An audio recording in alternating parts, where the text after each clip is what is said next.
morning, good morning, good morning, good morning, good morning Pilipinas!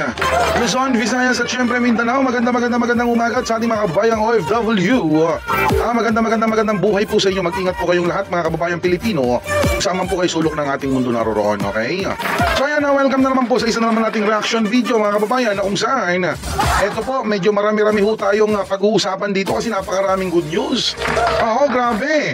Pero bago lahat, nais ko lang hong pasalamatan yung ating mga tala senders, yung ating mga sharers, yung ating mga commentator at syempre sa patuloy na pagsuporta kay Tiger 99, lalong-lalo na po sa ating mahal na Presidenteng Bongbong Marcos.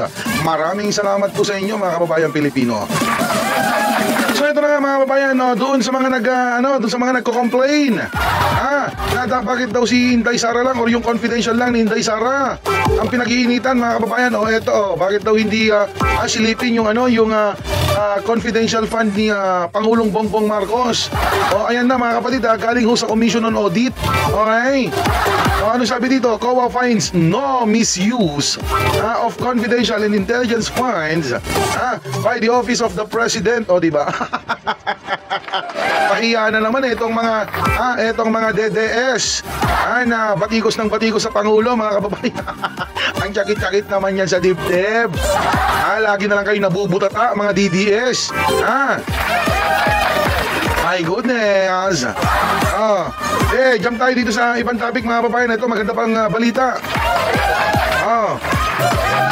Galing po sa Radyo Pilipinas mga kababayan, sabi dito nagkaroon ng 5 bagong barko. Wow! Magkakaroon ng 5 bagong barko ang Philippine Coast Guard o yung PCG na makakatulong sa pagbabantay sa ating karagatan. Ang mga bagong barko ay mula sa isang soft loan mula sa Japan tulad ng mga naunang barko ng PCG. Ano na naman, sasabihin na naman ng mga DDS, ay hindi, agreement pa yan nung kay Duterte. Hindi, Duterte legacy yan eh. Yan tayo mga DDS kapag maganda sa inyo, i-claim ninyo, pero pag gumuguho na, ay hindi, kay Marcos yan, ay hindi, kay Pino yan. Alam nyo kasi mga kababayan, walang ganyang proyekto si Rodrigo kasi nga mga kapatid, mga kaibigan hinayaan niya nga ang Coast Guard hindi niya man lang in-improve ang Coast Guard mga kapatid nung panahon niya. Paano ba naman kasi i-improve ni Rodrigo ang Philippine Coast Guard? Sila yung naka-front dyan sa West Philippine Sea. Alam niyo naman na yan isang gandikit ni Xi Jinping yan, di ba? Parang isang gano'n. Di ba? Tapos itong si Rodrigo naman, kumakawag-kawag yung buntot niyan, gumagan-ganon. Kaya paano palalakasin ni Rodrigo ang PCG noon? According nga kay Commodore J. Tariela, kung hindi pa dahil kay Pangulong Bongbong Marcos, hindi pa po lalaki yung kanilang budget mga kababayan, di ba? Ang tagal-tagal na na-stock ang budget ng Coast Guard sa 10 million. Kung hindi pa dahil kay Pangulong Bongbong Marcos, hindi pa madadagdagan yung 10 milyon na budget ho ng Coast Guard, di ba?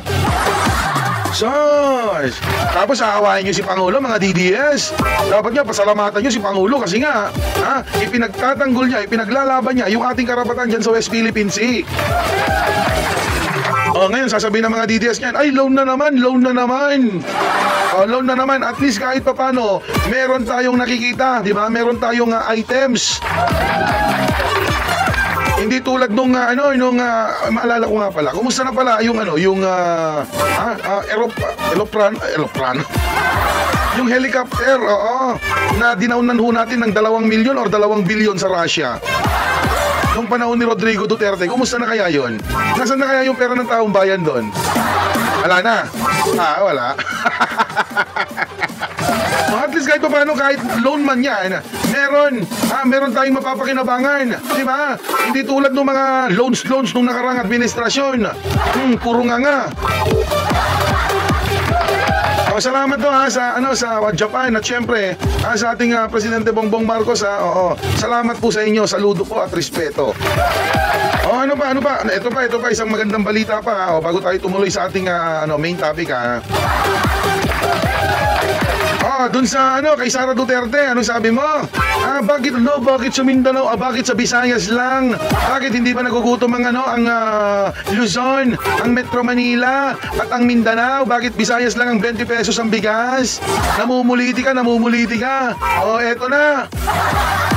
Mga DDS ha, huwag kayong pipila ha, joke lang. Joke lang naman, welcome naman to. Alam niyo naman ang Pangulong Bongbong Marcos, di ba? Napaka mabuti, mabuting tao. Welcome kayong lahat ha, mga DDS. Kaya nga kausapin niyo na. Kausapin niyo na yung inyong mga LGUs na makipagtulungan ho sa national government, di ba?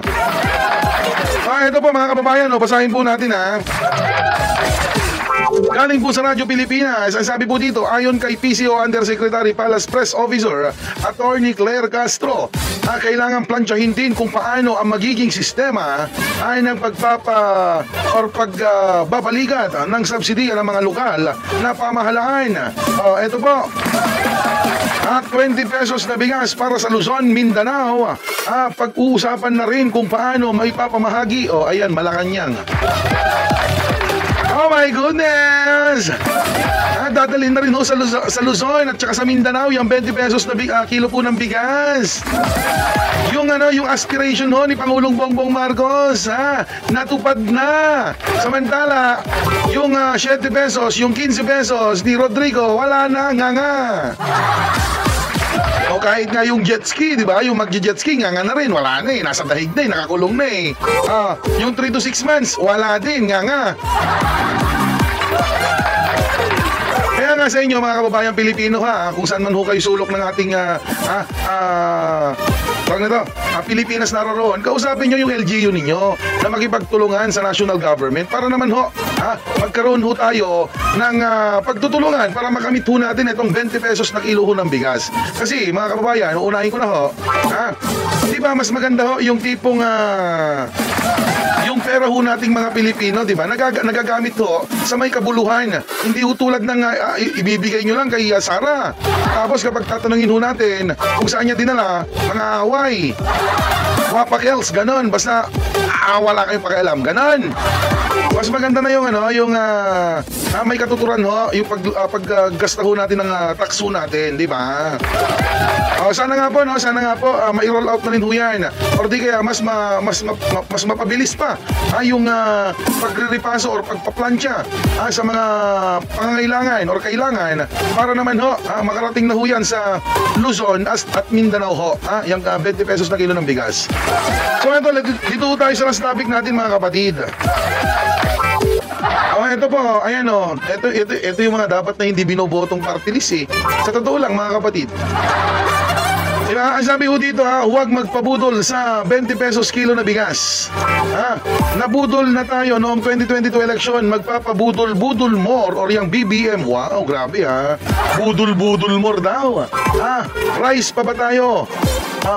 Rice pa ba kayo ngayong 2025 election? Yun nga NFA rice kaya 35 pesos na lang yon dahil subsidized ng sarili nating buwis. So kumuha pa sila ng another 15 pesos mula sa buwis natin para mabola tayong 20 pesos na lang ang kilo ng bigas ngayong 2025 election. So ibig sabihin lang nito mga kababayan, yung 20 pesos na kilo ng bigas ni Pangulong Bongbong Marcos hanggang ngayong election lang. Kardema talaga ba? Pero teka lang mga kapatid uunahan ko na. Kahit naman, sige pagpalagay natin, wala yung 20 pesos na kilo ng bigas. Nasa 35 yung kilo ng bigas. Hindi pa rin ba maganda yan para sa ating mga Pilipino? Tandaan mo, Kardema, nung panahon ng amo mo na si Rodrigo Duterte, napababa niya ba ang kilo ng bigas? Hindi, lalong tumaas. Ayan 35 to 33 pesos, ayaw nyo pa. Ang laki ng tapyas niya kumpara nung panahon ni Rodrigo na nasa 70-80. Diba? Uulitin ko rin, Kardema. Mas okay na yung ginagamit natin, yung buwis nating mga Pilipino sa sa kapakanan din ho nating mga Pilipino kaysa naman lulustayin lamang ng ilang tao or di kaya ng isang apelido. Tapos kapag tinanong natin kung saan niya dinala, siya pa mga away, siya pa yung matapang. Kaya napaka nung party list na to, dapat wag niyong iboto to mga kababayan. Oh, tanong ko lang, Cardema, ano na ba ang nagawa ng Duterte Youth Party List na yan? Ha? May naisabatas na ba yan? Kayo mga kababayang Pilipino, ano na po ba or may maalala po ba kayong naisabatas nitong nitong Duterte Youth na makakatulong ho sa ating mga Pilipino? Ilang batas na ang na-propose ng mga to? Ha? Kung makapagsalita kayo, yan ang sinasabi nila ng club mentality. Ginagawa lahat ng Pangulo po natin or etong Marcos administration para matulungan ho tayong mga Pilipino. Pero meron tayong mga kababayan ganito na club mentality. Ha? Instead na tulungan nila yung ating presidente, ang gagawin nila, hihilain nila pababa. Kasi nga naman, hindi ho nagawa ng kanilang iniidolo, ng kanilang amo. Diba?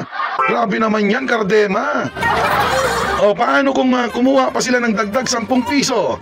O pa mula sa buwis natin para dyan maniwala rin kayo pag nasa 20 pesos.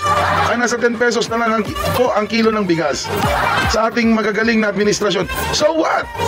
Mas maganda ngayon, mapababa pa ng mapababa. Bakit ayaw mo?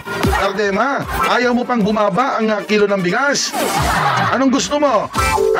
Bumalik tayo dun sa 80 hanggang 90. O sige, 70 ang kilo ng bigas? Anong klaseng mga mambabatas o anong klaseng naging mambabatas to? Walang Diyo naman Instead na maging matuwa sana kayo dahil natutupad, di ba? Yung mga aspiration ni Pangulong Bongbong Marcos. Wala, hinihila nyo pababa. Anong klase yan? Ulitin ko mga kababayan, ano na ba ang nagawang batas or naisabatas na itong Duterte Youth na to na makakatulong sa ating mga Pilipino? Yung kanilang mga pagre-red tag? Yung kanilang mga boka-boka o nasa liquidation ninyong maraming mga NPA na yung mga pinapangalanan ninyo, di kaya yung mga kinakalaban ninyo. Bakit hindi nyo napakulong? Bakit hindi nyo man lang naparusahan? Sige nga. Okay mga kababayan, ano po masasabi ninyo? Dito po sa ating mga napag-usapan, comment down below and please follow, like and share for more. Peace out.